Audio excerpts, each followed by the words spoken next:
जय हिंद चैंपियंस। कहने के लिए रीजनिंग बहुत टफ लगता है बाकी बच्चों को जो कॉम्पिटेटिव एग्जाम की प्रिपरेशन कर रहे होते हैं, चाहे वो बैंक हो जाए, चाहे एसएससी हो जाए, चाहे सीयूटी का एग्जाम देने हो या यूपीएससी में सीसेट देने जा रहे हो, यानी वनडे एग्जामिनेशन अगर आपकी प्रिपरेशन कर रहे हो उसका, तो आपको हमेशा देखने को मिलता है कि रीजनिंग जो है वो बहुत ही ज्यादा मैटर करता है हर एक बच्चे के लिए।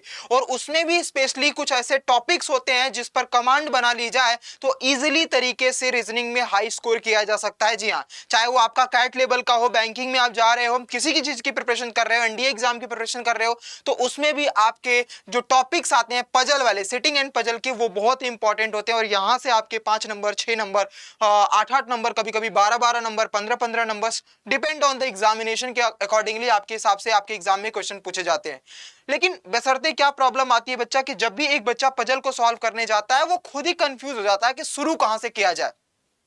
आज उन्हीं पजल को शुरू करने से पहले मैं आज आपको पहला टॉपिक पढ़ाने जा रहा हूं।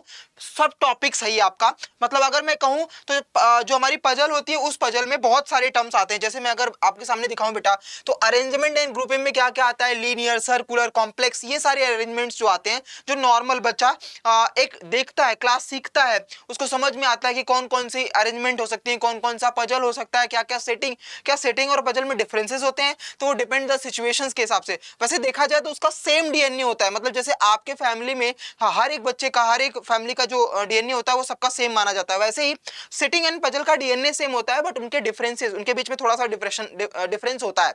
जैसे अगर कोई आपसे पूछता है कि सिटिंग और सिटिंग में क्या, सिटिंग का क्या रूल है और पजल का क्या रूल है, या उन दोनों के बीच में क्या डिफरेंस है, तो बस एक चीज याद रखना बेटा, सिटिंग जो होती है वो डायरेक्शन बेस्ड होती है, मतलब जो जैसे लेफ्ट राइट इन सभी चीजों पर होता है। और जो हमारा पजल होता है वो एक टेबुलर फॉर्मेट में, एक मैथमेटिकल ऑर्डर के फॉर्मेट में दिया जाता है, उसको हम बोलते हैं पजल। जहां पर केवल एक दो क्लू मिल जाए तो हमारा काम हो जाता है, वहां पर लेफ्ट राइट के बारे में पता हो या ना हो डिपेंड नहीं करता, लेकिन एक क्लू मैटर करता है। लेकिन सेटिंग में नहीं, सेटिंग में हमें लेफ्ट और राइट का मतलब उसका डेफिनेशन, उसके बारे में बहुत अच्छे तरीके से जानना बहुत जरूरी है बेटा।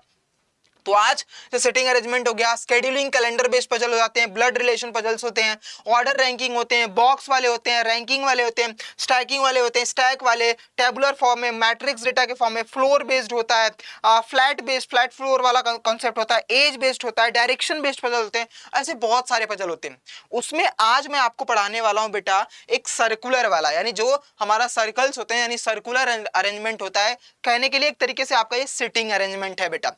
क्यों? क्योंकि इसमें डायरेक्शन होता है, जिसमें लेफ्ट राइट होता है, समझ जाना वो हमारा सेटिंग का काम कर रहा है, और वो सेटिंग अरेंजमेंट के बेस पर सवाल पूछे जाते हैं। ठीक है, तो आई होप आपको क्लियर हो चुका होगा कि सेटिंग अरेंजमेंट क्या होता है और आपका पजल्स क्या होता है। ठीक है बच्चा, तो आज हम स्टार्ट करने जा रहे हैं सर्कल्स, यानी सर्कुलर अरेंजमेंट पढ़ेंगे हम। लेकिन उससे पहले, जब बच्चों के सामने जो एग्जामिनर क्वेश्चंस देते हैं बड़े बड़े, जैसे आप बैंक में जाओगे, कैट की प्रिपरेशन अगर आप कर रहे हो, तो बेटा बहुत बड़े बड़े लंबे लंबे पैराग्राफ के क्वेश्चंस आते हैं। एसएससी सीजीएल का अगर आप एग्जाम टारगेट कर रहे हो तो आपको पता होगा बेटा कि वहां पर लंबे लंबे पैराग्राफ मेंस में आते हैं, लेकिन बच्चा कंफ्यूज हो जाता है।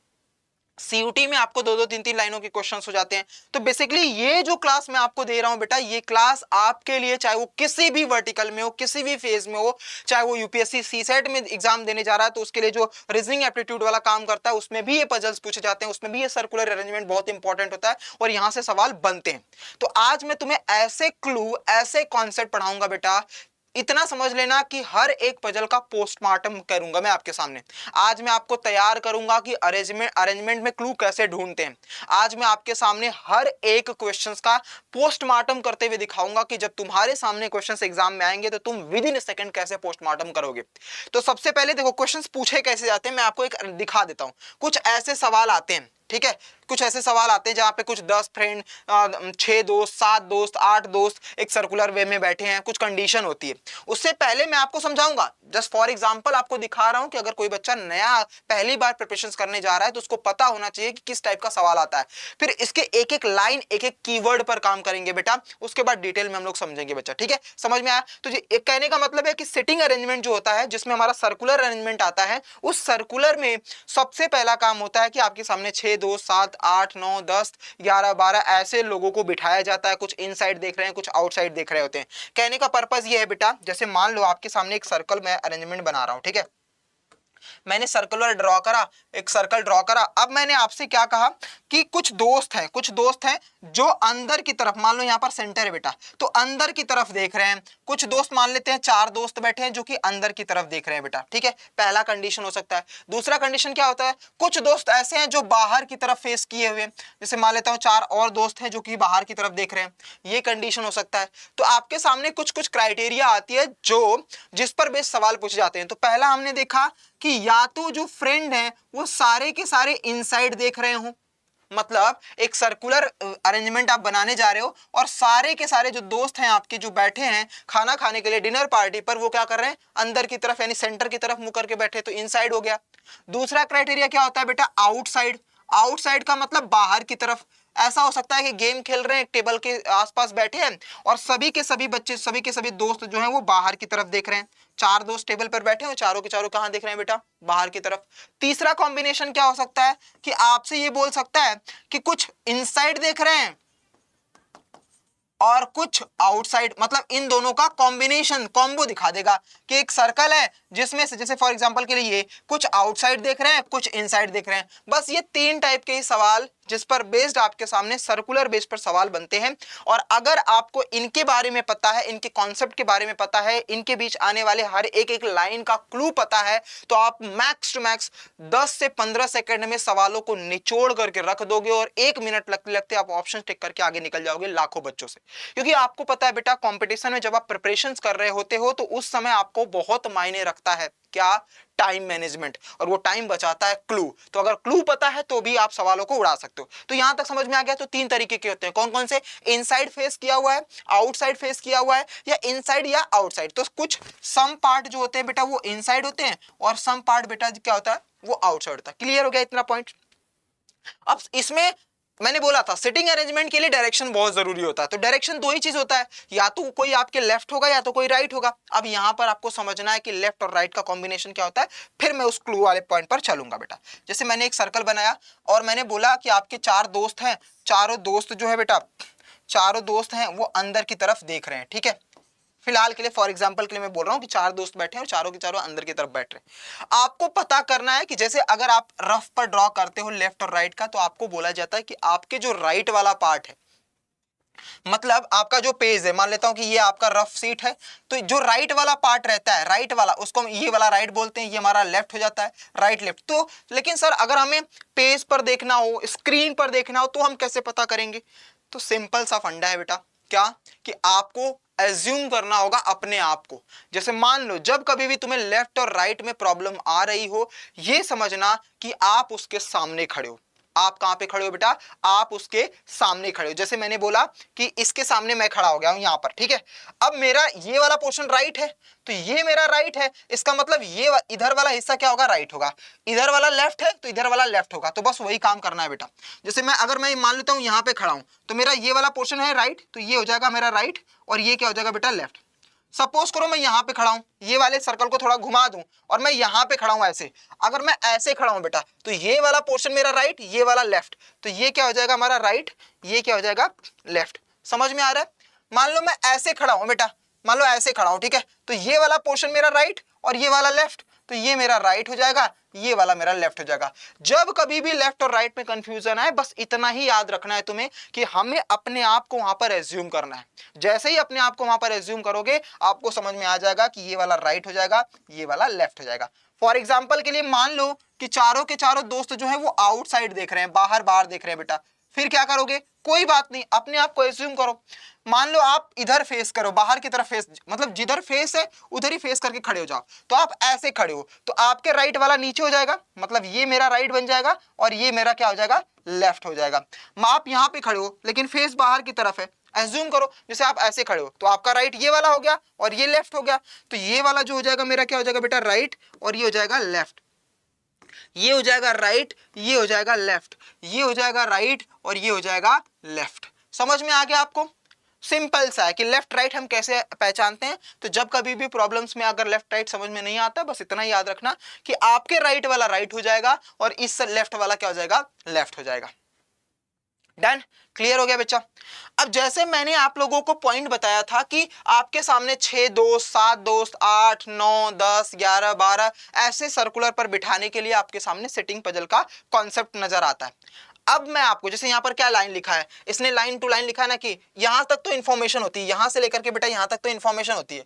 इसके आगे लिखा है L sits third to the left of O, third to the left of O, immediate right, adjacent का मतलब क्या होता है, इमीडिएट राइट का मतलब क्या होता है, 2% बिटवीन क्या होता है। तो मैंने क्या करा है बेटा पता है, मैंने बोला था ना स्टार्टिंग में, अगर आप लोगों को पता हो कि मैंने बोला था कि जब भी पजल आपके सामने आएंगी उस पजल का पोस्टमार्टम करोगे आप।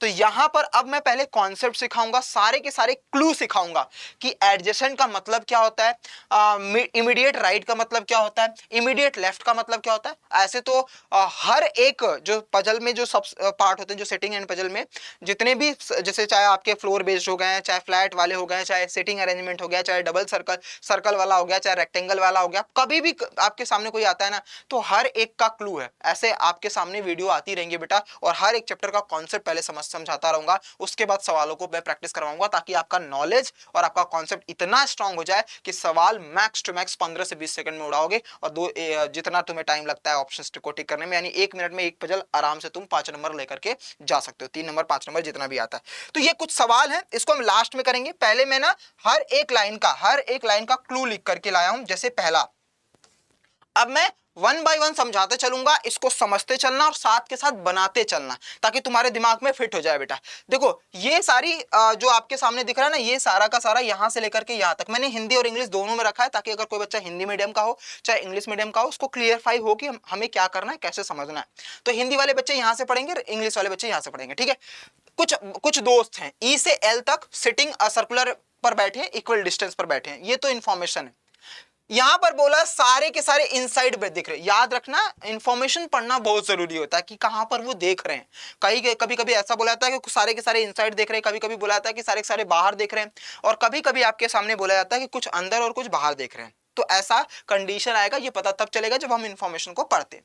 तो यहां से हमें पता चल गया कि एक सर्कल है जहां पर कुछ दोस्त बैठे हैं और वो इनसाइड फेस किए हुए हैं। तो इनसाइड का मतलब यही सिंपल सा कि एक सर्कल है हमारा, इनसाइड बैठ रहे हैं तो हमेशा यहां पर राइट होगा, ये हमारा लेफ्ट होगा, ये हम मान करके चल रहे हैं। चलो एक पॉइंट और बताता हूं।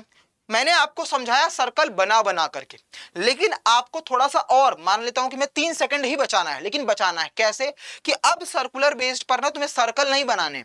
तुम्हें पता है ना कि सर जी जब तक हम सर्कल बनाएंगे फिर हम इस पर ये लिखेंगे, इस तरीके से बनाएंगे, हमारा टाइम वेस्ट होता है। इससे अच्छा तुम्हें पता है सर्कल है ना, जितने दोस्त बैठे, मान लो 6 दोस्त बैठे, तो 6 डंडे गाड़ देना ऐसे, ये तो सर्कुलर ही हो गया ना बेटा।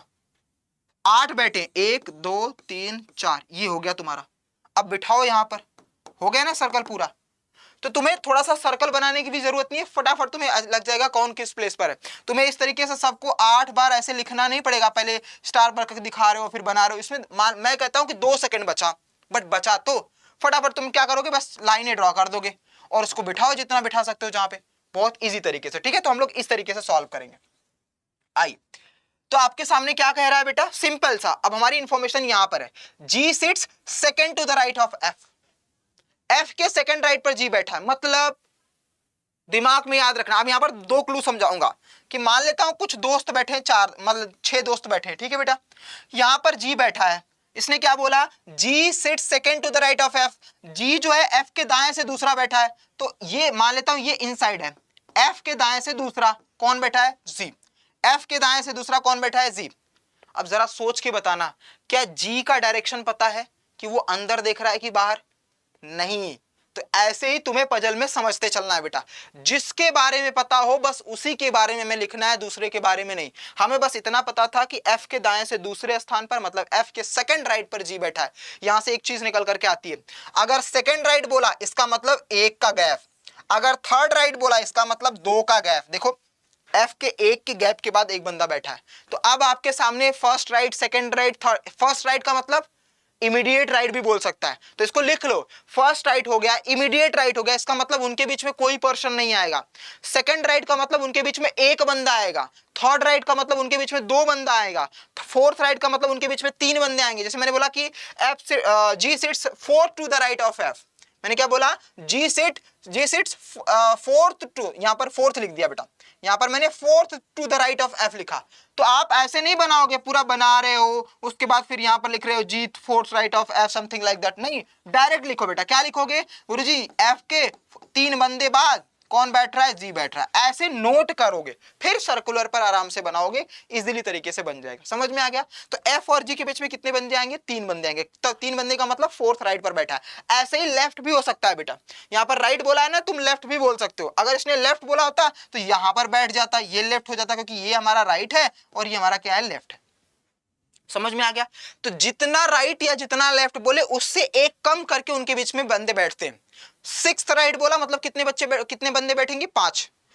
10th राइट बोला, 10th लेफ्ट बोला तो कितने बंदे बैठेंगे, 9।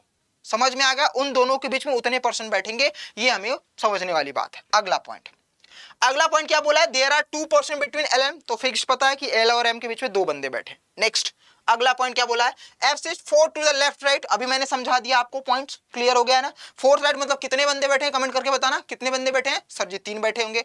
एफ और एम के बीच में कितने बंदे बैठेंगे, 3 बंदे बैठे होंगे। अगला सवाल, the number of person sit between ई और एफ, ई और एफ के बीच में जितने बंदे बैठे हैं उतने ही जी और एल के बीच में। अब वो डिपेंड करता है कि एक बैठाओ तो अगर मान लो तो आपने ई और एफ के बीच में एक बिठा दिया तो यहाँ पर जी और एल के बीच में भी एक बिठाना पड़ेगा। आपने 2 बिठाया तो 2 इधर भी, आपने 3 बिठाया तो 3 यहाँ। तो कहने का मतलब इतना ही है कि जी और एफ के बीच में ई और एफ के बीच में जितने बंदे बैठेंगे, जी और एल के बीच में भी उतने ही बंदे बैठने वाले हैं। ये छोटे छोटे पॉइंट्स तुम्हें जब अभी तो तुम्हें समझ में आ रहा है ना कि सर ये एक एक लाइन वाला वर्ड्स क्यों समझा रहे हो आप डायरेक्टली क्वेश्चन पर लेकर के चलो। यकीन मानना अभी कुछ ऐसे बेहतरीन आते हैं जिसमें बच्चा कम से कम 1 मिनट सिर्फ उस लाइन को समझने में लगाता है बेटा। जैसे फॉर एग्जांपल ये वाला लाइन क्या लिखा है, एफ सिट। अब थोड़ा सा मैं पहले छोटा छोटा समझा रहा था, अब मैं तुम्हें बड़ा कर रहा हूं, अब मैं एक एक सेंटेंस बना रहा हूं और ऐसे ही तुम्हारे पजल में आती है। अगर मैं इस सेंटेंस को पढ़ने में 1 मिनट लगाता हूं तो सवाल को सॉल्व कब करूंगा मैं।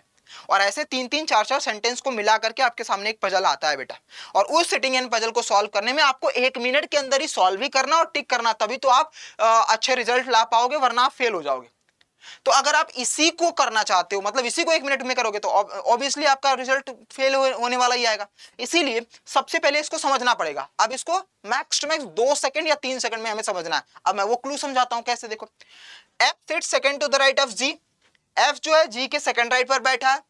याद रखना, अगर ये कोई कीवर्ड हु, वूम, विच, मतलब हु, विच, हुम, अगर इनमें से कोई कीवर्ड आता है जो क्वेश्चन टाइप वाले कीवर्ड होते हैं, अगर ये आते हैं बेटा, तो याद रखना वो इमीडिएट पर्सन के बारे में बात कर रहा होता है। यही बच्चा कंफ्यूज हो जाता है, उसको लगता है कि ये जो हु, हुम, विच बोला है ना, ये एफ के बारे में बोला है, और वहीं पर बच्चा गलती कर देता है और फिर पजल उसकी बनती ही नहीं है। तो आज से क्या समझेंगे, अगर कोई क्वेश्चंस टाइप वाले कीवर्ड आए, जैसे हु आ गया, हुम आ गया, विच आ गया, तो ये इमीडिएट पास वाले बंदे के बारे में बात कर रहे होते हैं। मतलब ये जो बंदा है ना, ये जो बात कर रहा है, ये जी के बारे में बात कर रहा है। तो यहाँ 2 सेंटेंस है कि जी के सेकंड राइट पर, तो जी बनाया, जी के सेकंड राइट पर एफ बैठा है। अब जी के बारे में बोल रहा है, जी के बारे में क्या बोल रहा है, फोर्थ राइट में है ई के, तो फोर्थ राइट मतलब 3 का डिफरेंस, 1 2 3, एफ, काम खत्म, बिठा दिया हमने, काम खत्म, हमने बिठा दिया बेटा। समझ में आ गई बात। फिर से एक बार फिर से मैंने क्या बोला, उल्टा सीधा एक बार आराम से चलो। F sit second right of, तो सेकंड राइट का मतलब 1 का गैप, तो जी के सेकंड राइट पर कौन बैठा है, एफ। तो देखो मैं बार बार दिखा रहा हूं, अगर मैं राइट बोल रहा हूं तो इधर, लेफ्ट होता तो इधर करता।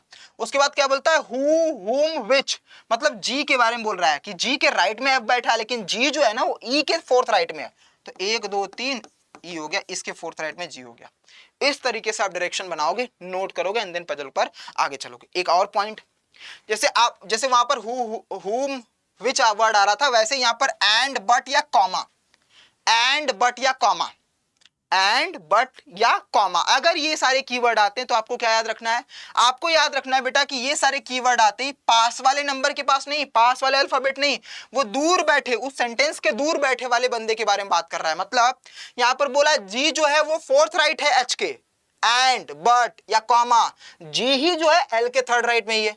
तो मतलब मैंने क्या बोला, एच के फोर्थ राइट, मतलब 3 बंदे बैठेंगे जी के पास, फोर्थ राइट है, और जी ही जो है वो एल के थर्ड राइट में, मतलब 2 बंदे, तो यहां पर क्या आ जाएगा, एल आ जाएगा। इसका मतलब एच और एल आपस में पास में बैठेंगे।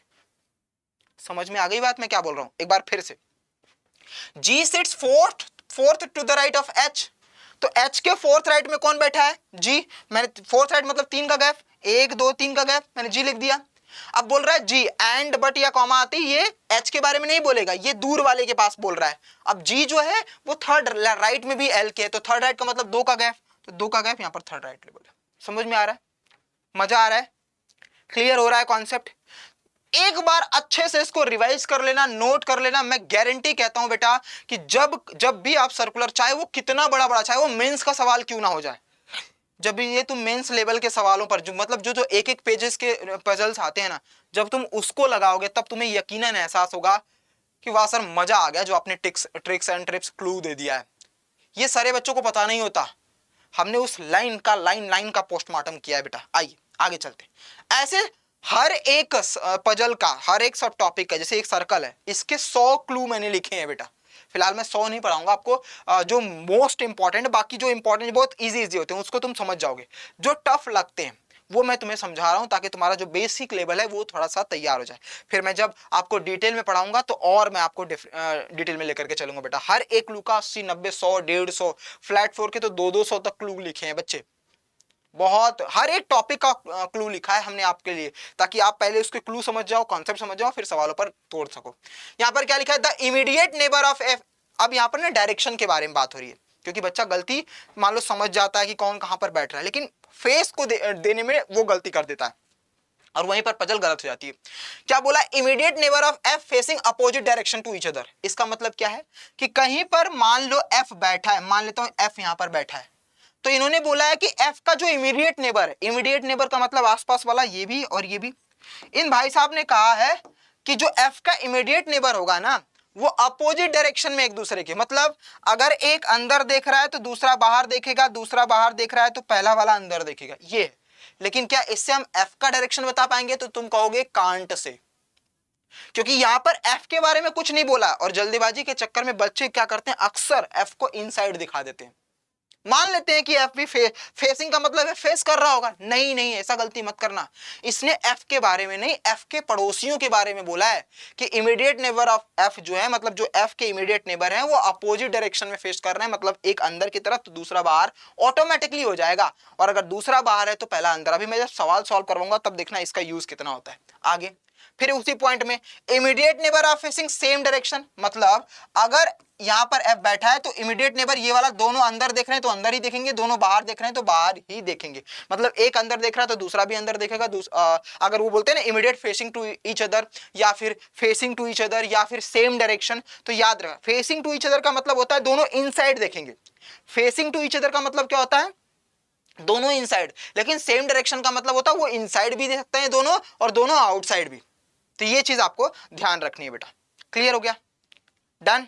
चलो अगले पॉइंट पर आते हैं। अगला पॉइंट क्या है? Immediate neighbour of F facing same direction of F face. अब यहां पर बोला है, तो अब यहां पर क्या बोला है कि अगर आप एफ को बिठा रहे हो तो एफ जिस डायरेक्शन में फेस करेगा उसी के सेम डायरेक्शन में उसके पड़ोसी भी देख रहे हैं।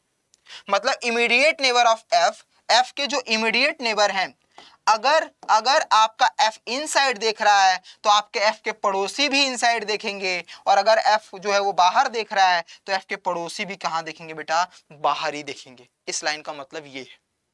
समझ में आ रही बात? अगला point, immediate neighbour of F facing opposite to F. F के फेस, मतलब अगर वो बाहर देख रहा है एफ तो दोनों अंदर देखेंगे, और अगर ये अंदर देख रहा है तो ये दोनों कहां देखेंगे बेटा? बाहर देखेंगे। समझ में आ रहा है? एक एक लाइन, यही लाइन आपको लिख करके आएगी बच्चा। आइए अगला point, E sits opposite to F. इसका बेहतरीन एग्जांपल बताता हूं बेटा, ध्यान से समझना। ये ना इतना इंपॉर्टेंट है ये लाइन, क्योंकि मैक्सिमम सवालों में ये आता है, बस अलग अलग तरीके से आता है। पहला चीज, ये केवल अपोजिट तभी बैठेगा जब इवन नंबर ऑफ पर्सन बैठे रहेंगे। इस चीज को याद रखना, इवन नंबर ऑफ पर्सन जब कभी भी सेटिंग कराना होगा तभी, जैसे 2 बंदे हो गए, 4 बंदे हो गए, 6 बंदे, 8, 10, 12 जो इवन नंबर होते हैं, अगर उस नंबर में कोई बंदा बैठा है तभी वो अपोजिट में बैठेगा, वरना नहीं। अगर ऑड नंबर में आता है तो वो सवाल ही गलत माना जाएगा बेटा, अपोजिट में नहीं बैठ सकता। अपोजिट का मतलब एक दूसरे के आमने सामने बैठेंगे, लेकिन इससे क्या पता चल रहा है कि क्या दोनों का डायरेक्शन पता है? नहीं पता है, डायरेक्शन नहीं पता। अगर ये बोला होता E and F facing to each other, तब समझ जाना कि वो अपोजिट भी बैठे हैं और दोनों इनसाइड ही देख रहे हैं। दोनों लाइन का मतलब समझना बेटा, इसी लाइन को मैंने ये लिखा E and F facing to each other, facing to each other मतलब ई और एफ जो है एक दूसरे की तरफ देख रहे हैं। ई और एफ अगर एक दूसरे की तरफ देख रहे हैं, इसका मतलब वो अपोजिट भी बैठे हैं और साथ के साथ एक दूसरे की तरफ भी देख रहे हैं। बच्चा क्लियर हो गया? पॉइंट्स क्लियर हुआ? बहुत इंपॉर्टेंट। और इवन नंबर में होता है तो समझ जाना कि उनके बीच में वो आधे नंबर पर ही बैठेंगे। अपोजिट का मतलब तो सिंपल सा होता है, उनके बीच में मतलब एग्जैक्टली मिड में बैठ रहे होंगे। ठीक है, अगला पॉइंट क्या है? ई फेसिंग टू के। अब ध्यान से समझना, पिछली वाली लाइन में मैंने लिखा था E and F facing to each other, मतलब दोनों एक दूसरे की तरफ देख रहे हैं, मतलब दोनों इनसाइड होंगे। मतलब आपने सर्कल बनाया तो मान लो यहां पर ई है, यहां पर एफ है, तो दोनों इनसाइड देख रहे होंगे। लेकिन इस वाली लाइन में अगर ई और एफ इधर है तो यहां पर बोला ई इज फेसिंग टू के, मतलब यहां पर मैं के लिखूं तो ई फेस कर रहा है के को, लेकिन के कहां देखेगा ये हमें नहीं पता बेटा। समझ में आया डिफरेंस? अगर ई और के दोनों एक दूसरे की तरफ देख रहे हैं तब तो दोनों इनसाइड देखेंगे, लेकिन केवल ई फेस किए हुए के की तरफ तो ई तो इनसाइड देखेगा, लेकिन के जो है वो आउटसाइड भी देख सकता है, इनसाइड भी, वो डिपेंड करेगा क्वेश्चंस पर। पॉइंट समझ में आ गया? अगला point, E and K are facing to each other, अभी मैंने समझा दिया ई एफ वाला कॉन्सेप्ट पर। 2 person sit between E and J when count right from जे। अब इसका एग्जांपल समझना, बहुत बढ़िया समझाता हूं बेटा। अब देखो इस वाले को हम लोग सिंपल सा वही बोलते हैं, G sit second right of, fourth right of, third right, वही उसी लाइन को इसने अलग तरीके से लिखा है। उसी लाइन को जैसे हम लोग लिखते नहीं, एफ के थर्ड राइट में कौन बैठा था? जी। स्टार्टिंग में हमने पढ़ा था एफ के थर्ड राइट में क्या है? जी है। तो वही तो ये डायरेक्टली बोल रहा है कि 2 पर्सन बैठे हैं ई और जे के बीच में। तो मैंने बोला जब हम जे के राइट से, मतलब देखो बेटा जे एफ, जे के राइट से काउंट करते हैं तो जे और एफ के बीच में 2 बंदे बैठे हैं, दोनों का मतलब तो वही हुआ। पहले लाइन क्या था कि एफ जो है सिटिंग थर्ड राइट टू जे, उसका मतलब भी वही हुआ और इसका मतलब भी यही हुआ। तो पूछ कैसे भी सकता है आपके सामने, बस पर्पस क्लियर होना चाहिए कि अगर सेकंड राइट थर्ड राइट बोला तो उनके बीच में कितने बंदे बैठेंगे। ये चीज मैंने पहले ही सिखा दी थी, इसलिए ये तुम्हारे लिए बहुत ईजी हो गया। समझ में आ गया? क्लियर हो गया? ऐसे बहुत सारे छोटे छोटे लाइनें का कॉन्सेप्ट था जो मैंने तुम्हें अच्छे तरीके से समझाया। अब हम एक काम करते हैं कि 3-4 सवाल प्रैक्टिस कर लेते हैं और देखते हैं कि इतना जो हमने अभी तक सीखा है क्या इसका यूज हमारे सामने आ रहा है। ठीक है, चले अब चलो कुछ क्वेश्चंस की हेल्प से देखते हैं। आइए पहले कुछ क्वेश्चंस देखते हैं। जैसे आपके सामने पहला सवाल है, पढ़िए आराम से, पढ़िए सोचिए क्या लिखा है। 6 दोस्त हैं जे के एल एम एन ओ जो सर्कुलर फेस कर रहे हैं कहां पर? Toward the centre and equal distance पर। हमें बस यहां से एक चीज लेना है, कितने दोस्त हैं? 6 दोस्त हैं। 6 दोस्त हैं तो तुरंत हम क्या करेंगे बेटा, इस तरीके से 6 सर्कुलर बना दिए, 6 बना दिया, 6 लाइन हो गई, 6 बंदे हो गए। सारे अंदर की तरफ देख रहे हैं तो हमें पता है बेटा सारे अंदर की तरफ देख रहे हैं। आप बनाना चाहो तो बना लो, नहीं बनाना चाहो तो जब आप प्रैक्टिस कर लोगे तो बनाने की भी जरूरत नहीं पड़ेगी। अब आगे यहां से काम स्टार्ट होता है आपका। क्या बोल रहा है? L sits third to the left of O. L जो है ओ के थर्ड लेफ्ट में बैठा है, मतलब कितने बंदे बैठेंगे? 2 बंदे। तो आप डायरेक्ट लिखोगे ऐसा, एल 2 बंदा ओ, काम खत्म। यही हो गया ना बेटा। तो मैं तुम्हें तरीका सिखा रहा हूं, उस लाइन को आपने कितना छोटा कर दिया। L sits third to the left of O का मतलब एल और ए के बीच में 2 बंदे बैठेंगे और ओ के लेफ्ट में बैठा। बोला J sits immediate right of O, मतलब जे और ओ के बीच में कोई नहीं बैठेगा और ये दोनों आपस में एक दूसरे के पास में बैठने वाले। अब बोल रहा है के इज एडजेसेंट टू एम और एल। एडजेसेंट का मतलब होता है बेटा एम और एल के एग्जैक्टली मिड में, और एडजेसेंट का मतलब आसपास ही होता है, तो उनके बीच में कोई बंदा बैठेगा नहीं। इसका मतलब के जो है, के तो फिक्स रहेगा, लेकिन ये नया पॉइंट है, इसको स्टार मार्क करके लिख लेना बेटा कि एडजेसेंट टू एम, जब 2 बंदों का एडजेसेंट कोई होता है तो वो बंदा तो एग्जैक्टली मिड में आता है और दोनों के आसपास ही होगा। मतलब एम एल यहां पर भी हो सकता है, एम एल यहां पर भी। अब ये नहीं फिक्स्ड है कि कौन कहां पर बैठेगा, M इधर बैठेगा कि L इधर बैठेगा, इधर M बैठेगा कि इधर भी L बैठेगा, मुझे फिक्स पता नहीं, लेकिन दोनों में से कोई की प्लेस जो है बदल सकती है, लेकिन हमारा एक चीज फिक्स्ड है, K हमारा फिक्स्ड है, K हमारा फिक्स्ड है। हमने तीन चीजें यहां पर लिख ली बेटा, जो क्वेश्चंस था पढ़ करके हमने क्या करा, हमने अरेंजमेंट दिखा दी। अब हमें इसको फिट करना है।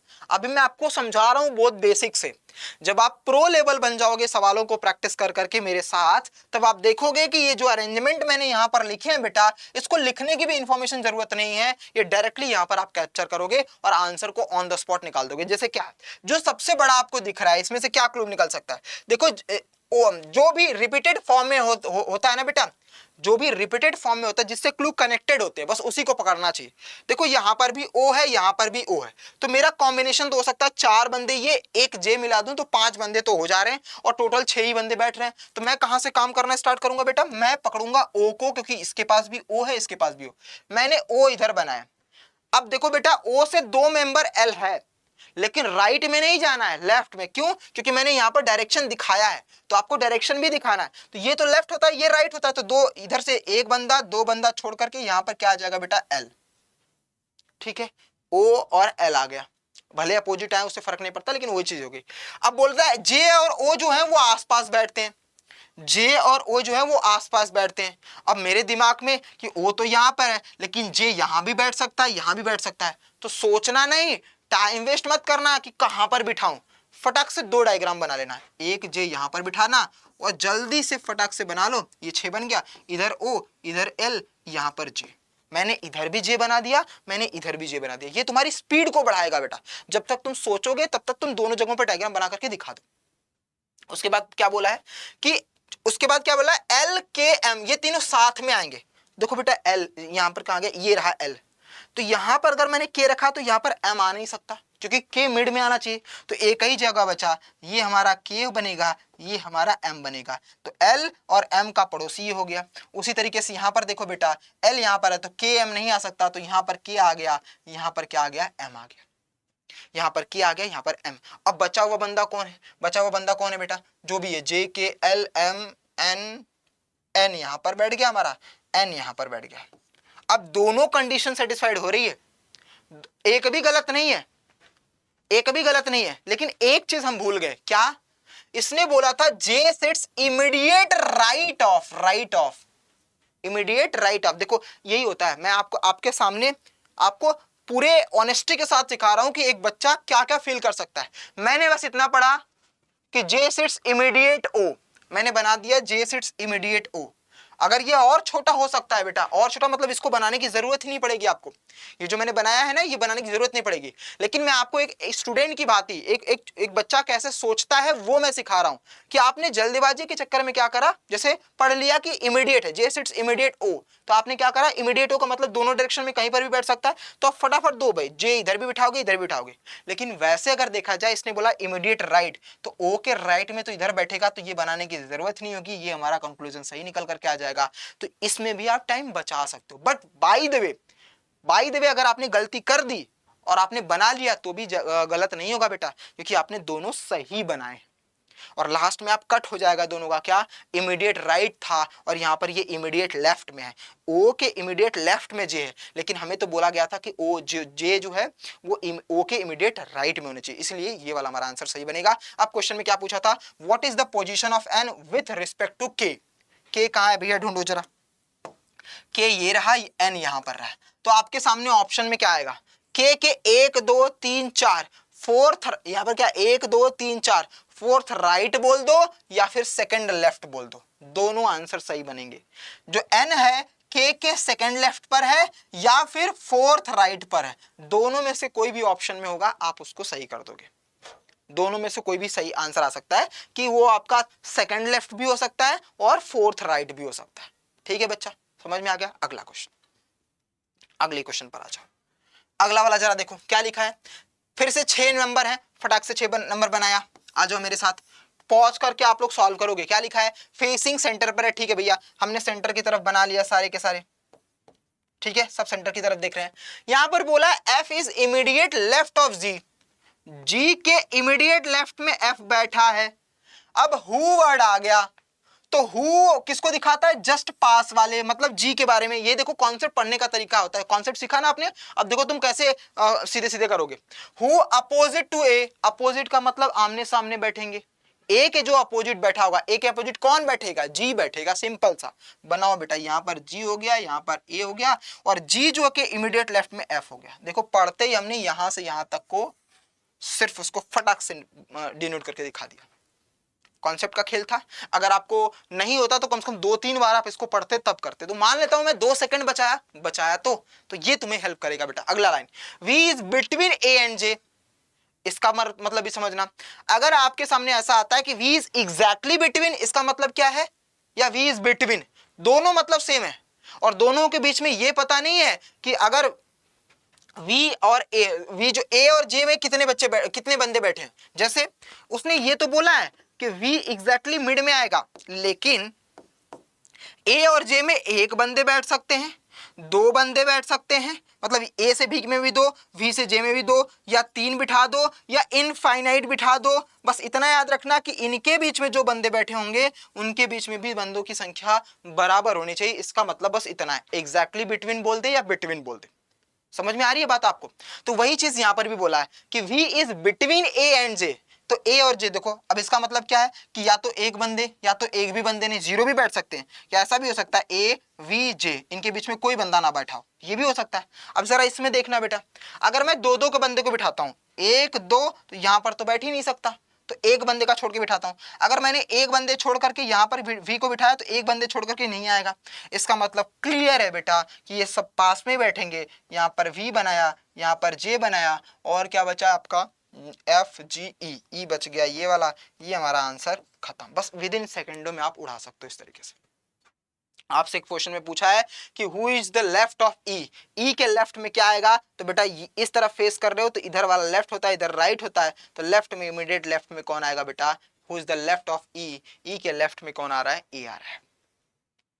समझ में आ गया आपको, क्लियर हो गया? आइए अब धीरे धीरे मैं बढ़ाऊंगा आपको। यहाँ पर आपने 6-6 बंदों का किया है, अब मैं थोड़ा सा बड़ा लेकर के चलता हूँ बेटा, ठीक है।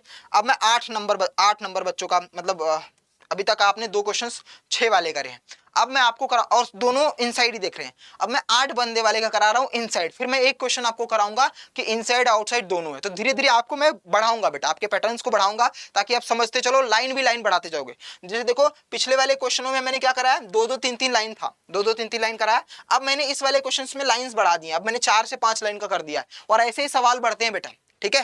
तो ये जो क्लास है ये केवल जो जिस भी फील्ड में जाएगा, चाहे वो यूपीएससी हो, चाहे वो सीसेट का एग्जाम देने जा रहा है, चाहे वो एनडीए का एग्जाम देने जा रहा है, चाहे वो आपका बैंकिंग का, एसएससी का, सीवीटी का, कुछ भी है बेटा, कोई भी, ये सर्कुलर अरेंजमेंट्स पर बेस्ड सवाल सभी बच्चों के लिए, ठीक है। तो जो भी पढ़ना चाहते हैं उनको शेयर कर देना ताकि उनकी हेल्प हो सके। 8 person A B C D E and F G H है जो सर्कुलर टेबल पर बैठे सेंटर पर है। अब 8 है तो 8 को बनाने के लिए मैं क्या करूंगा, फटाफट ऐसे 8 लाइनें मैंने ड्रॉ कर दी 8 लाइनें, ठीक है भैया। उसके बाद क्या बोलते हैं, आगे देखते हैं, सेम ऑर्डर में नहीं है, बस हमें पता है कि सेंटर की तरफ देख रहे हैं तो सब अंदर की तरफ देख रहे होंगे, ऐसा मान लिया। अब हम बनाते चलते हैं, H sit 4 to the left of C, तो एच और सी में कितने बंदे, 3, तो फटाफट लिख दो, 1 2 3, और लेफ्ट बोला है तो ये वाला, ये डायरेक्शन जरूर बनाते चलना बेटा। जी इमीडिएट राइट है बी के, जी जो है इमीडिएट राइट है बी के, हमने ये भी बना दिया, चलो बहुत बढ़िया।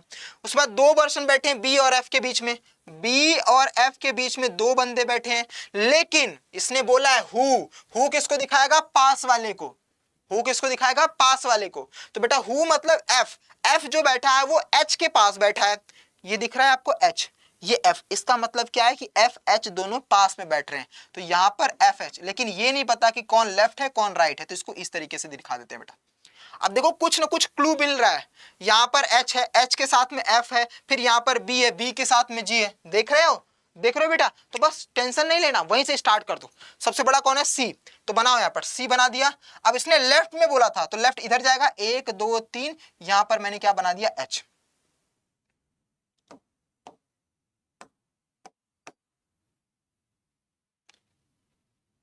यहां पर सी लिखा, यहां पर मैंने क्या कर दिया बेटा, एच, तो सी के हो गए एच, ठीक है डन। अब मुझे समझ में नहीं आ रहा, कोई बात नहीं, देखो एच है, एच के पास में कौन, एफ है, तो एफ कहीं भी बैठ सकता है, इधर भी बैठ सकता है और इधर भी, तो फटाक से दूसरा वाला बना लो बेटा, दूसरा वाला बना लो। दूसरा वाला बनाया मैंने, यहां पर मैंने सी को बिठाया, यहां पर मैंने एच को, यहां पर मैंने एफ को बिठा दिया। ठीक है, डन। दो कैटेगरी करके दिखा दिया हमने। अब आगे बोलता है, अब आपका क्लू बनता चला जाएगा, एफ दो मेंबर बी है। अब ये एफ दो मेंबर बी कहीं भी बैठ सकते हैं, तो एक दो यहां तो बी नहीं बिठा सकते, तो एक दो यहां पर आपको बी बिठाना पड़ेगा। यहां पर आ जाओ, एक दो बी यहां नहीं बिठा सकते, तो एक दो यहां पर बी आपको बिठाना पड़ेगा। ठीक है, तो जो होता जा रहा है उसको कट कर दो। ये कट कर दिया आपने, ये कट कर दिया आपने, एफ और एच कट कर दिया। बचा कौन है? बी के इमीडिएट राइट में एच जी बैठा है। तो इमीडिएट राइट मतलब ये अंदर देख रहा है, तो इसका राइट इमीडिएट ये वाला हो गया। ये अंदर की तरफ देख रहा है, इसका इमीडिएट राइट यहां पर हो गया जी। ठीक है, देखो बनते जा रहा है, बस खेलते जाओ, पढ़ते जाओ, बनाते जाओ। ये होता है कॉन्सेप्ट का मतलब। उसके बाद बोलता है A sit second to the left of F. F के सेकंड लेफ्ट पे कौन बैठा है? ए बैठा है। तो एफ यहां पर रहा, एफ अंदर की तरफ, तो सेकंड लेफ्ट जी बैठ गया, काम खत्म। फिर से देखो, A sit second left of F, मतलब एक बंदा बैठेगा ए और एफ के बीच में, लेकिन लेफ्ट में। किसके लेफ्ट में? एफ के लेफ्ट में। तो एफ के लेफ्ट में तो एक बंदे का छोड़ करके जी बैठा हुआ है, तो ये तो खत्म। इस पे आ जाओ, ये हमारा अंदर की तरफ देखा है, तो इसका लेफ्ट यहां पर है, तो एक बंदा छोड़ करके यहां पर हमारा क्या आ गया? ए आ गया। चलो बहुत बढ़िया। फिर क्या बोलता है? ना तो एफ ना तो सी जो है ई के पास बैठे हैं। Neither F nor C sits adjacent to E, मतलब ई के पास एफ और सी नहीं होने चाहिए। ई कहां पर है भैया? ई तो कहीं है ही नहीं। हाँ, इधर देखो, ई यहां पे नहीं आ सकता क्योंकि उसने एफ के पास मना कर रखा है। तो सिंपल सा है, ई यहां पर आ जाएगा, और बचा हुआ जो भी नाम रहेगा कमेंट करके तुम बता देना, ये तुम्हारा बन के तैयार हो चुका है। समझ में आ रही बात? तो धीरे धीरे हमारा स्टेप भी बढ़ेगा। और अगर आपने वो जो कीवर्ड मैंने आपको समझाया उसको नोट डाउन जरूर कर लेना, अपनी बुक में नोट कर लेना, और जब भी तुम्हें रिवाइज करना हो उसको एक बार देख करके फिर सर्कल के सवाल लगाना बेटा। देखना सर्कुलर अरेंजमेंट तुम्हें कैसे चुटकी बजाते ही सवालों को उड़ाना सीख जाओगे आप। मजा आ रहा है? कॉन्फिडेंट आ रहा है? ये पजल्स अरेंजमेंट जो होता है ना, बच्चों का सबसे बड़ा सिरदर्द होता है, एसएससी वाले स्पेशली बच्चे, सीयूटी वाले स्पेशली बच्चे, क्योंकि ये एक अलग टॉपिक होता है, बचपन से पढ़ते नहीं आ रहे होते। अचानक से ऐसा क्या होता है कि जिसको बैठाने में चक्कर में हम खुद ही बैठ जाते। तो उसके पर्पस के पीछे का पर्पस बस इतना ही है जो आपको मैं समझा रहा हूं। आइए अगले सवाल पर चलते हैं। अगला सवाल बेहतरीन है, ठीक है बेटा।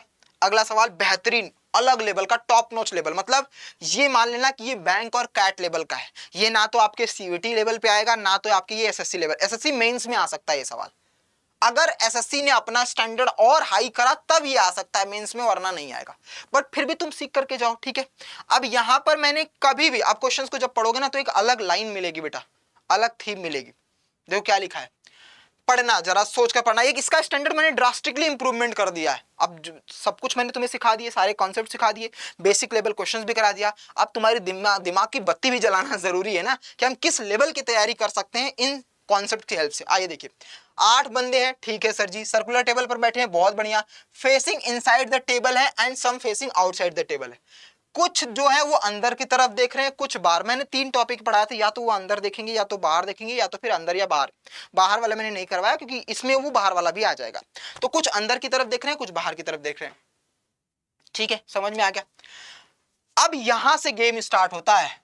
अब यहां से जो मेंस होता है ना, मेंस जैसे आप यूपीएससी सी सेट में देने जाओ या कुछ भी, वहां पर गेम इस तरीके से गेम खेलता है, अगली लाइन से, maximum 2 consecutive sitting person are facing same direction. इसका सीधा सीधा मतलब है कि अगर 2 बंदे इनसाइड देख रहे हैं तो तीसरा बंदा इनसाइड नहीं देखेगा, तीसरा आउटसाइड देखेगा। कहने का मतलब है बेटा, अगर जैसे मान लो आपके सामने मैंने 8 बंदों को बिठाया, और आपको पता है उसने बोला है मैक्सिमम 2 बंदे जो हैं वो एक तरफ देख सकते हैं, मैक्सिमम 2 बंदे। एटलीस्ट और एटमोस्ट या मैक्सिमम या मिनिमम का मतलब समझ लेना। अगर आपके सामने, इसको नोट कर लेना, अगर आपके सामने मैक्सिमम वर्ड आ जाए या एटमोस्ट आ जाए, इन दोनों का मतलब एक होता है। और अगर मिनिमम आ जाए या फिर एटलीस्ट आ जाए, इन दोनों का मतलब एक होता है बेटा। ठीक है, इन दोनों का मतलब एक, इन दोनों का मतलब एक होता है।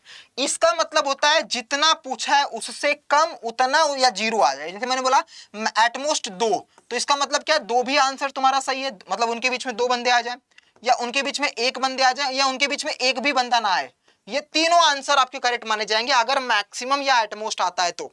ऐसा मैं बोलूं कि एफ एंड जी के बीच में मैक्सिमम 2 बंदे बैठे हैं, तो इसका मतलब क्या है कि जब आप पजल में उसको फिट करोगे तो मैक्सिमम 2 बोला है, एटमोस्ट 2 बोला है, इसका मतलब उनके बीच में 2 भी आ सकते हैं, उनके बीच में 1 भी आ सकता है, उनके बीच में कोई भी बंदा नहीं बैठ सकता, तो भी आंसर आपका सही माना जाएगा। वो लेवल अप करने के लिए, तो मैं अभी थीम समझा रहा हूं, लेवल अप वाले क्वेश्चंस भी मैं लेकर के आऊंगा। वही मिनिमम का मतलब क्या है, जैसे मैंने बोला कि 10 लोग बैठे हैं, ठीक है, 10 लोग बैठे हैं, ए और जी के बीच में मिनिमम 3 लोग बैठ रहे हैं, तो मिनिमम 3 का मतलब क्या है, 3 बैठा दो चलेगा। एक लिमिट मैंने दे दिया है, 10 लोग टोटल हैं, तो 3 से लेकर के 10 तक, मतलब 3 से लेकर के 9 तक, क्योंकि 10वां बंदा तो वही होगा, तो ए से एफ के बीच में 3 से लेकर के 9 तक के सारे बंदे बिठा सकते हो, सबका आंसर तुम्हारा सही माना जाएगा। अब कौन सा बंदा 3 से 9 के बीच में, वो कौन सा नंबर है, कौन से काउंटिंग नंबर है जो फिट हो रहा है उस क्वेश्चन के हिसाब से, ये डिपेंड करता है उस क्वेश्चन पर। बस इतना याद रखना कि मिनिमम या एटलीस्ट का मतलब होता है जितना बोला है उतना, या उससे ज्यादा भी रहेगा तो भी आंसर माना जाएगा, और मैक्सिमम का मतलब जितना बोला उतना या उससे कम या फिर 0 तो भी आंसर माना जाएगा। यहाँ 3 से कम आप नहीं बिठा सकते, यहाँ 2 से ज्यादा आप नहीं बिठा सकते। समझ में आ गई बात? तो ये इसका कहने का मतलब था। अब आइए उस पॉइंट पर, उस पॉइंट पर ये कहना था कि मैक्सिमम 2 बंदे जो हैं वो सेम डायरेक्शन में देखेंगे। तो मान लो ये अंदर देख रहा है दोनों, तो अब इसके आसपास वाला, मतलब ये वाला बंदा कंफर्म है अपने आप ऑटोमेटिकली बाहर ही देखेगा, क्योंकि ये दोनों मैक्सिमम 2 बंदा है, मैक्सिमम 2 बंदे अंदर देख रहे हैं, या फिर तुम कह लो कि सर जी मैक्सिमम मैंने 2 बंदों को बाहर कर दिया, तो 2 बंदे बाहर दिए, तो इसके आसपास वाला है कंफर्म है कि वो अंदर देखेगा दोनों, क्योंकि अगर मैंने मान लो इसको अंदर कर दिया, इसको बाहर कर दिया, तो ये 3 बंदे हो जाएंगे जो कि बाहर देख रहे हैं। लेकिन उसने बोला है कि जो लगातार पास में बैठे हैं उसमें मैक्सिमम 2 बंदे सेम डायरेक्शन में देख सकते हैं। तो आई होप आपको समझ में आ चुका होगा कि 2 बंदे अगर इनसाइड देख रहे हैं तो उसके जो पास पास बैठे हैं वो कंफर्म है कि क्या नाम है कि बाहर की तरफ देखेंगे। उसके बाद मुझे नहीं कंफर्म है, वो बाहर भी बैठ सकता है अंदर भी बैठ सकता है, मुझे नहीं पता, बाहर भी बैठ सकता है अंदर भी बैठ सकता है, मुझे नहीं पता, लेकिन इतना पता है कि 2 से ज्यादा नहीं बैठ सकते। ये पॉइंट्स क्लियर हो गया? ये पॉइंट्स क्लियर हो गया ना? डन, ठीक है। चलो अब मैं आपके सामने इस सवाल को लेकर के चलता हूं। आइए पढ़िए, मैंने यहां पर बनाया, ध्यान से देखना बेटा। और ऐसे सवालों में आपको 2 चीजें बनानी पड़ती है, 2 डायग्राम। 2 डायग्राम से बिना, हमेशा याद रखना कि जब भी कंफ्यूजन हो ना, फटाफट 2 डायग्राम पहले ही बना करके रखो ताकि इजी तरीके से आप तुम समझ सको। आइए सवालों को देखते रहिए। क्या बोला है, J sit second to the left of I. अब ऐसे सवालों को पहले नोट करना पड़ता है, जैसे मैंने तुम्हें सिखाया था, J sit second left of I and third to the right of E. मैंने क्या बोला था, एंड वर्ड आते ही समझ जाना कि दूर वाले के बारे में बात कर रहा है, मतलब ये पक्का जे के बारे में बात कर रहा है। समझ में आ गया? अब आधा बच्चा तो इसको बार बार पढ़ता और बार बार लिखता, लेकिन तुम्हें पता है कॉन्सेप्ट। एंड के जस्ट, एंड के बाद अगर एंड आता है तो इसका मतलब क्या है कि दूर वाले बंदे के बारे में बात किया जा रहा है, मतलब जे के बारे में ही बोला जा रहा है कि जे जो है आई के सेकंड लेफ्ट में लेकिन थर्ड राइट में। लेकिन हमें तो ये नहीं पता ना कौन अंदर दिख रहा है कौन बाहर बैठ रहा है, हमें कुछ पता नहीं है। अगर ऐसे ऐसे सिनारियों में ना, हमें सबसे पहला काम, मैं फिर से बता रहा हूं, जब भी आपको कुछ ना पता हो कि कौन अंदर दिख रहा है कौन बाहर दिख रहा है, तो अपने जो क्वेश्चन है ना बेटा, उसमें सबसे पहले वही ढूंढा करो कि कौन बंदा अंदर या बाहर कुछ दिख रहा है। सबसे पहला काम आपको होगा फेस, पहला पॉइंट होगा फेस ढूंढना। फेस ढूंढ लिया, उसी से मिलता जुलता फिर उसके बाद होता है दूसरा स्टेप। दूसरा स्टेप होता है क्या नाम है कि क्लू। क्लू वो क्लू हो जो कि सेम हो, सेम का मतलब एक दूसरे से रिलेट करता हुआ दिख रहा हो। जैसे एक बार जी की जगह पर बोला है तो दूसरी जगह पर भी कहीं जी के बारे में बोला है, तो उसी से रिलेट करते हुए क्वेश्चन को करेंगे। तो सबसे पहला काम होगा हमारा फेस ढूंढना, क्योंकि यहाँ पर फेस गिवन नहीं है। तो जरा पढ़ते जाते हैं, कहीं पर लिखा, हाँ देखो यहाँ पर लिखा है, D faces the one who sits second to the right of C. इसका मतलब क्या है, डी उस बंदे को फेस कर रहा है जो सी के सेकंड राइट में बैठा है। डी उस बंदे को फेस कर रहा है जिसके जो सी के सेकंड राइट में बैठा है। जो का मतलब हु मतलब कौन, वो बंदा मुझे नहीं पता। तो फेस करने का मतलब क्या है, दिमाग करो, फेसिंग टू ईच अदर का मतलब मैंने क्या समझाया था, अपोजिट। मतलब फटाक से बना लो, D facing, D facing, facing का मतलब इनसाइड, वन हु मतलब अपोजिट, अपोजिट जो बंदा सी के सेकंड राइट में बैठा है। तो सी के बारे में तो कुछ नहीं बोला है, तो सी बाहर की तरफ भी दे सकता है और सी जो है अंदर की तरफ भी दे सकता है। सी के सेकंड राइट पर ये बंदा बैठा है और सी के सेकंड राइट पर भी, ये भी राइट हुआ और ये भी राइट हुआ। इसीलिए मैंने 2 बनाए हैं ताकि आपको समझ में आ जाए कि जब हमारे पास डायरेक्शन नहीं होता, जब हमारे पास डायरेक्शन नहीं होता तो हम सवालों को किस तरीके से उड़ाते हैं बेटा। जब हमारे पास डायरेक्शन नहीं पता पड़ता तो हम 2-2 चीजों को लेकर के चलते हैं, तब हम 2-2 ग्राफ बना करके चलते हैं। समझ में आ गया? एक बार फिर से बताता हूं, डी फेसेस वन हु जो सी के सेकंड राइट पर है, डी फेसेस वन हु जो सी के सेकंड राइट पर है। इसलिए मैंने वो कॉन्सेप्ट सिखाया था, फेसिंग का मतलब होता है अंदर की तरफ देखेगा और दूसरा अपोजिट भी देखेगा। तो ये तुम्हें समझ में आ गया कि अपोजिट के बारे में बात हो रहा है, ये पॉइंट तो क्लियर हो गया। मतलब मैं इस लाइन को हटा सकता हूं, इस लाइन को हटा दो आप कि आपने यहां तक यूज कर लिया है, ठीक है। अब इसने एक चीज और बोल दिया है, F faces inside the table, लेकिन हम कहां पे फिट करेंगे हमें नहीं पता, तो हम यहां पर लिख देंगे एफ इनसाइड, मतलब नीचे की तरफ मतलब इनसाइड मान लेते हैं, ऊपर की तरफ मतलब आउटसाइड मान लेंगे, ठीक है। ये लाइन भी हमने हटा दी, इसको नोट कर दिया, ठीक है, हटा दिया। फिर एच, अब ऊपर क्या बोला है, J sit second to the left of I, I के सेकंड लेफ्ट में जे बैठा है, मतलब एक बंदा बैठा है, लेफ्ट हमने कर दिया। और दूसरी चीज third to the right of E, कौन, जे, जे जो है थर्ड राइट में, मतलब दो बंदा हो जाएंगे ई का, तो ये थर्ड राइट में हो जाएगा। ये वाला एक कंक्लूजन हमने यहां से यहां तक निकाल दिया, ठीक है। ई और D do not sit adjacent to I, E और डी जो है ना आई के पास नहीं बैठते, मतलब कह रहा है ई और डी जो है आई के पास नहीं बैठ रहे हैं, ई और डी क्या है बेटा, आई के पास नहीं बैठ रहे हैं, ऐसा इन्होंने बोला है, ई और डी आई के पास नहीं बैठे। और कुछ कंक्लूजन निकल रहा है, पढ़ो आगे और कुछ, ये भी हमारा खत्म हो गया। चलो भैया यहाँ पढ़ते हैं, H I sit second to the right of each other, ठीक है भैया, सेकंड राइट में बोले हैं, हमें नहीं पता, तो इसका मतलब फिक्स पता है कि एक बंदा बैठेगा इनके बीच में, एच और आई के बीच में एक बंदा बैठेगा, कौन राइट कौन लेफ्ट हमें नहीं पता, कोई बात नहीं, हमने यहाँ पर कर दिया। अगला वाला पॉइंट देखते हैं, E sit second right of D, जैसे ही इन्होंने बोला हमारे पास डी ऑलरेडी है, तो डी के सेकंड राइट, और अंदर की तरफ देख रहा है तो पक्का ई यहीं पर आएगा, पक्का ई, यहां पर ई तो आ ही नहीं सकता, ये काम खत्म बेटा, खत्म कहानी। देखो यहां से डी के सेकंड राइट पे ई तो आ गया, लेकिन यहां से डी के सेकंड राइट पर ई नहीं लिख सकते, बिकॉज सेकंड राइट पर तो सी बैठा है, तो ये हटा दो, शाबाश, खत्म हो गया, समझ में आ गया। तो ये वाला पोर्शन खत्म, कैसे आया खत्म, समझ में आ गया कि डी के सेकंड राइट पर तो सी बैठा है, हमें ई चाहिए, तो ई को तो हम बिठा ही नहीं सकते, हो गया हमारा कंक्लूजन। अब देखो बेटा, जैसे मैंने ये लाइन हटाया, अब हमें कंक्लूजन कुछ रिलेट करते हुए देखो, ई मिल गया है, ई मिल गया, अब ई को ढूंढो, कहीं पर है ई और डी के पास आई नहीं बैठता, तो यहां पर भी आई नहीं बैठ सकता, यहां भी आई नहीं बैठ सकता, यहां भी आई नहीं बैठ सकता, इसका मतलब फिक्स पता है कि ई आई इन्हीं में से कहीं पर बैठेगा, कहां बैठेगा मुझे नहीं पता, आगे चलते हैं। और कुछ ई यहां पर है बेटा, देखो ये रहा ई दो मेंबर जे आना चाहिए, तो देखो यहां पर अगर ऐसे चलूं, एक दो जे और जे एक मेंबर आई, एक मेंबर आई, आई तो यहां आ नहीं सकता।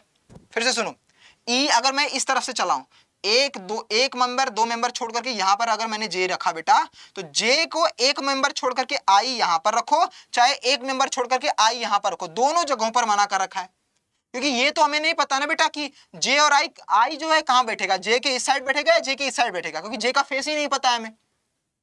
तो तुम चाहे यहां बिठाओ चाहे वहां बिठाओ, दोनों जगहों पर आई को मना कर रखा है, तो कंफर्म है कि जे यहां बैठ ही नहीं सकता।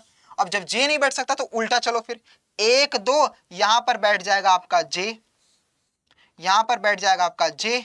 अब जे से वापस आई नहीं बैठ सकता क्योंकि यहां पर आई मना कर रखा है, तो इसका मतलब फिक्स पता है कि यहां पर आई है। अब आई यहां पर बैठा है, तो आई के सेकंड लेफ्ट में, आई के सेकंड लेफ्ट में किसको बिठाया था, जे को बिठाया था, तो आई के सेकंड लेफ्ट मतलब पक्का पता है कि ये बाहर की तरफ देखेगा, अगर ये बाहर की तरफ देखेगा तभी तो सेकंड लेफ्ट होगा बेटा, तभी तो ये राइट हो जाएगा और ये आपका लेफ्ट हो जाएगा, ठीक है, समझ में आ गई, समझ में आ गई बात बेटा, क्लियर। अब ये आई यहां पर बैठा, अब देखो दो, अब वो लाइन याद करो, मैक्सिमम दो बंदे, ये दोनों कहां दिख रहे हैं, बाहर की तरफ, तो इसका मतलब इसके पास वाला कहां दिखेंगे बेटा, अंदर की तरफ, दोनों इसके जो इसके पास पास होंगे वो कहां, अंदर होंगे। देखो बेटा ये भी अंदर है ये भी अंदर है, तो ये अंदर दो कॉन्जिक्यूटिव अंदर हो गए, तो अब तीसरा आगे वाला कहां जाएगा, बाहर चला जाएगा बेटा, समझ में आ रही है बात। और यहां पर बोला था ई के थर्ड राइट में, तो थर्ड राइट में जे यहां पर है, इसका मतलब पक्का पता है बेटा, थर्ड राइट बोला है, थर्ड राइट मतलब बाहर की तरफ होगा तभी तो राइट होगा, अंदर की करोगे तो इधर राइट जाएगा, बाहर करोगे तभी तो राइट होगा। फिर से दो बंदे जो हैं वो बाहर की तरफ हैं, तो ये वाला बंदा कहां पर आ जाएगा, अंदर की तरफ आ जाएगा। अब आपके सामने क्या बोला है, ये वाला भी पॉइंट्स हट गए, ये भी पॉइंट्स हट गए, एफ अंदर की तरफ है, एच और आई में एक बंदों का गैप है, एच और आई, तो एच यहां नहीं बिठा सकते, तो एच को आपको यहां पे बिठाना पड़ेगा बेटा, एच यहां पर, एफ अंदर है, ये प्लेस खाली है ये प्लेस है, तो अंदर वाला तो ये है, यहां पर एफ बना दिया और बचा हुआ यहां पर रख देंगे, आंसर आपका खत्म। बढ़िया सवाल था, बढ़िया सवाल था ना बेटा। तो ऐसे ही सवालों को आपको क्या करना पड़ता है, समझ समझ करके सॉल्व करना पड़ता है, लेकिन उसके पहले कॉन्सेप्ट बिल्डिंग बहुत जरूरी है। तो अगर आप पहली बार क्लास में आए हो तो इस सीरीज को फॉलो करना स्टार्ट करो। अब कमेंट बॉक्स में करना, मुझे लिख करके बताना आप लोग कि आप लोग और किस पर चाहते हो, क्या इसी पर बेस्ड और सवाल चाहते हो तो मैं और वीडियो आपको दे दूंगा। समझ में आया, बढ़िया आया तो शेयर कर देना, चैनल को सब्सक्राइब कर लेना बेटा। और बाकी इसमें कौन सा पॉइंट तुम्हें सबसे अच्छा लगा है, अगर तुम बोलोगे पीडीएफ शेयर करने के लिए तो मैं पीडीएफ भी तुम्हें शेयर कर दूंगा बेटा, वहां पर कमेंट में आप लोग लिख करके मुझे बता देना। बाकी मिलते हैं यार नेक्स्ट क्वेश्चंस में, ऐसे ही सवालों को बेहतरीन तरीके से और प्रैक्टिस करते रहेंगे। तुम्हारी मेहनत एक दिन जरूर रंग लाएंगी, लेकिन उसके पीछे का मकसद होता था सही वे में स्ट्रेटेजी करते हुए, आपको प्लानिंग करते हुए प्रैक्टिस करने की जरूरत है। और सही वे में तभी होगा जब भी किसी भी टॉपिक को, किसी भी टॉपिक पर आप सवाल लगाने जा रहे हो उसके पहले उसका कॉन्सेप्ट पता होना चाहिए। जैसे मैंने इस टॉपिक को पढ़ाने से पहले आपको मैंने हर एक लाइन का मतलब समझा दिया था। मैक्सिमम मैंने 30-40 या 30-40 के अराउंड में मैंने लाइन का मतलब समझाया। अभी 30-40 और हैं जो बहुत इजी इजी हैं, बहुत अच्छे अच्छे लेवल के भी हैं। आगे वाली क्लास में मैं उसको कंटिन्यू करूंगा, ठीक है बेटा। बाकी मिलते हैं नेक्स्ट क्लास में, तब तक के लिए ख्याल रखिए अपना भी, अपने पेरेंट्स का भी। जय हिंद मेरे चैंपियंस, बाय बाय।